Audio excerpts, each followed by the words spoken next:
We're in Grapevine, Texas, in the historic area. This is really a fun place to sketch. Come join me. Le Corbusier was fascinated by the grain elevators. I think that would be a cool thing to sketch. So let's get started with step one. I just grabbed a few pens and I started laying it out on the paper to kind of see how that composition, the sketch, would best fit on that paper. Now, back to that other clip, you may be wondering, who the heck is Le Corbusier? Well, he was an architect and he was a painter. He painted the first half of the day and he practiced architecture the last half of each day. And he wrote a book called The New Architecture. I think I got that right. Something like that anyway. And it was back during the industrial age when he really flourished. Oh, by the way, we're about to go into the next step. The next step is just kind of getting a Tombow pen. It's like one of these. And it has a sharper edge on one side. And that's the side that I'm using right now, not the brush pen side yet. And it's water-based. And so I can just kind of lay out where I want things to be on the paper. And by the way, there was a marking I had on the paper later on. And because it's water-based, I didn't have to erase it with an eraser. I could just paint over it with a clear water, no paint in the water, and just blot it out and it just vanished. So it's a pretty cool thing. You might want to look at the Tombow water-based pens to lay it out. It works better than just the pencils. We're going to the next step, and that step is where it's step 3, and I'm just starting to hardline the image. Now I've already kind of blocked it out with the Tombow. Now I'm going to hardline and get a little bit more of the crisper image that eventually will be ready for watercolor. Back about Le Corbusier. I'm not done talking about Le Corbusier yet. Back in the early 20s, he wrote that book, and he referred to these grain elevators as silos. And he was really fascinated with these silos, he called them, because he was promoting architecture that was contrary to the time. At the time, it was Art Deco. It was really eclecticism, bringing in all kinds of ornamental things into the design of the buildings. And he was pulling away from that and just having the form be the beauty and the function being the beauty of the architecture. There's another architect by Mies van der Rohe that said, form follows function.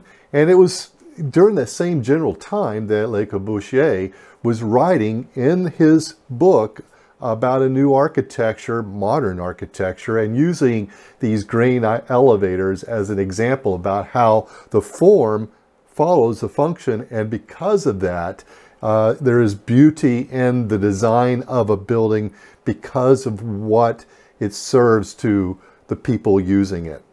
So that's why I was attracted to this grain elevator in order to sketch real quick.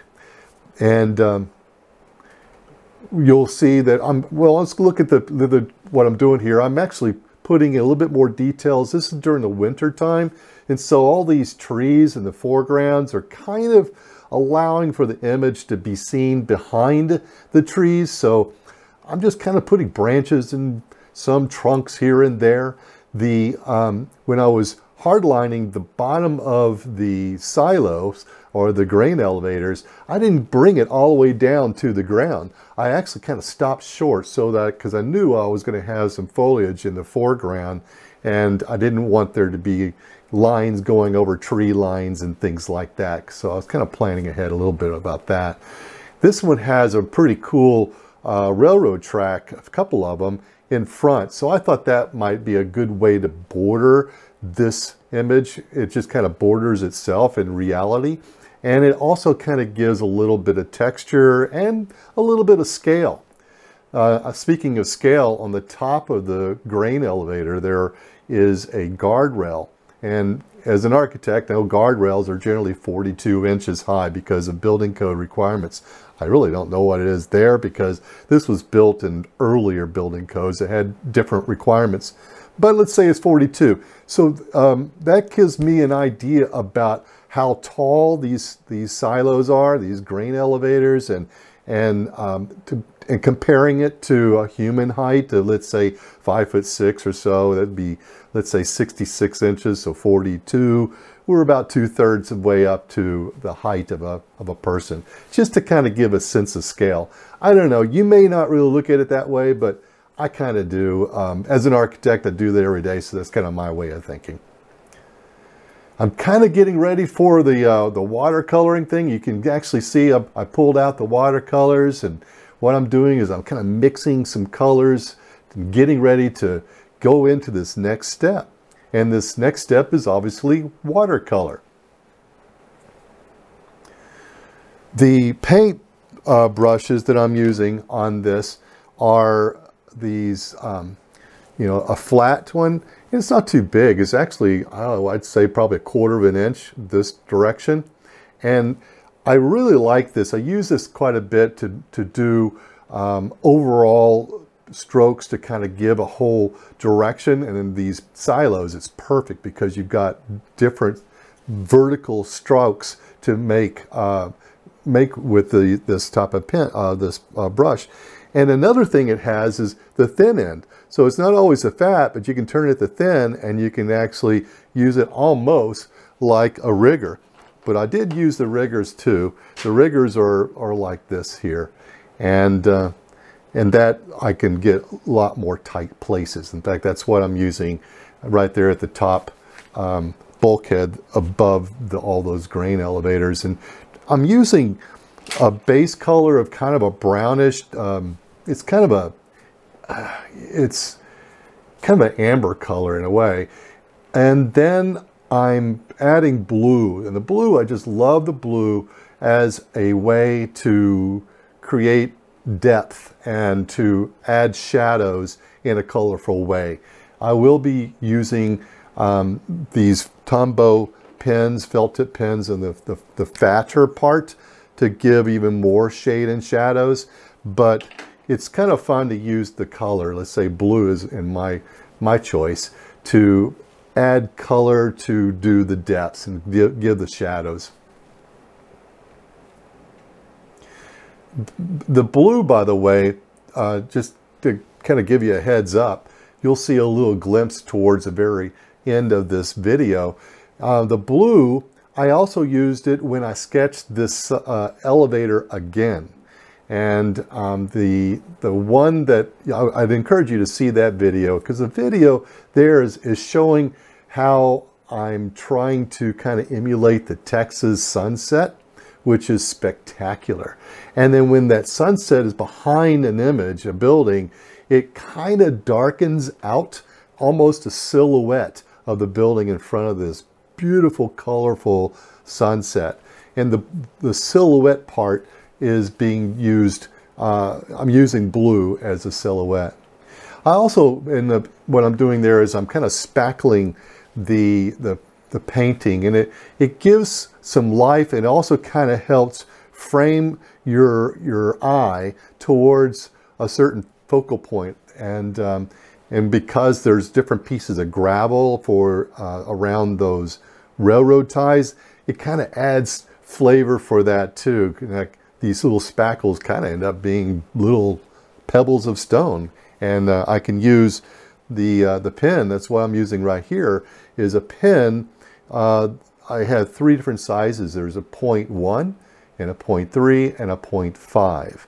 And I'm using the 0.1 early on when I'm doing the hard line, and then I'm going back with the 0.1 on some areas, but also using the 0.5 to give it a lot more depth.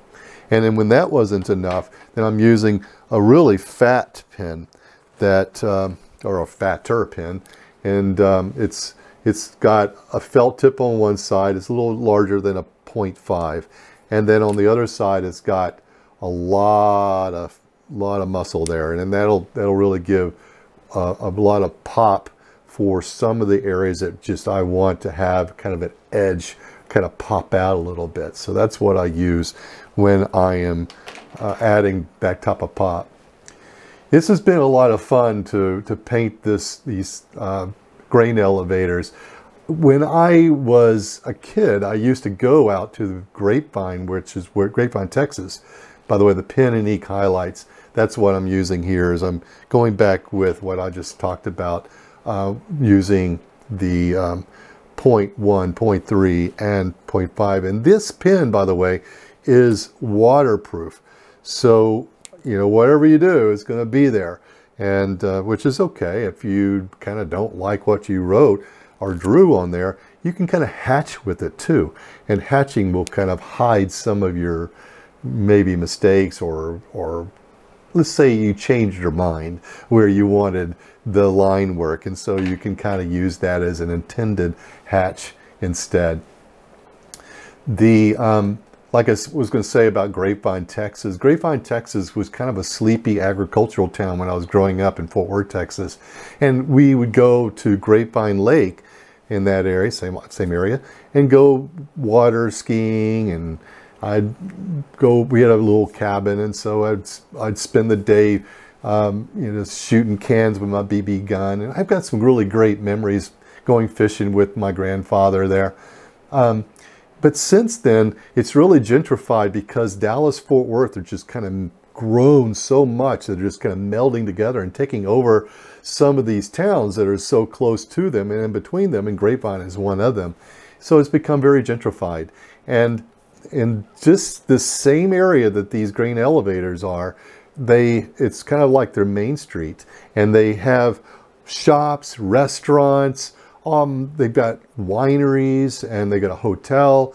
You really ought to check it out, and you might be seeing some videos after this of me sketching some more buildings in that area, because it's a charming place. It's really a lot of fun to go out there, and you can probably sense my excitement in the very beginning of this video being out there, because it was kind of, you know, bringing back childhood memories of being back in that area. A lot of fun. I keep on putting my pen down and picking it back up, and what's happening is I'm kind of looking at it, and I'm coming back and just doing some more. Then I'm sitting back and looking at it, and then I'll just kind of dawdle about a little bit here and there. So, you know, there it is. See what I'm doing? I'm wiping off that marker I just told you about, and it's vanished. It's gone.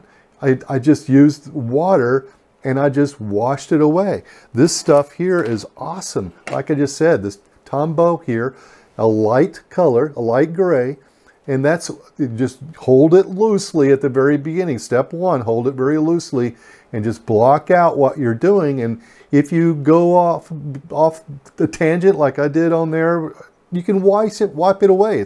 It's really, really kind of cool. So I would recommend using Tombows for this. Don't use pencil, because pencil, you have to erase it. And when you start putting paint over pencil, it's really hard to get to those pencil marks and erase it. And you don't want those creases and stuff that a eraser could cause and scratch up your painting. So the Tombows, I'm telling you what, they're the best thing.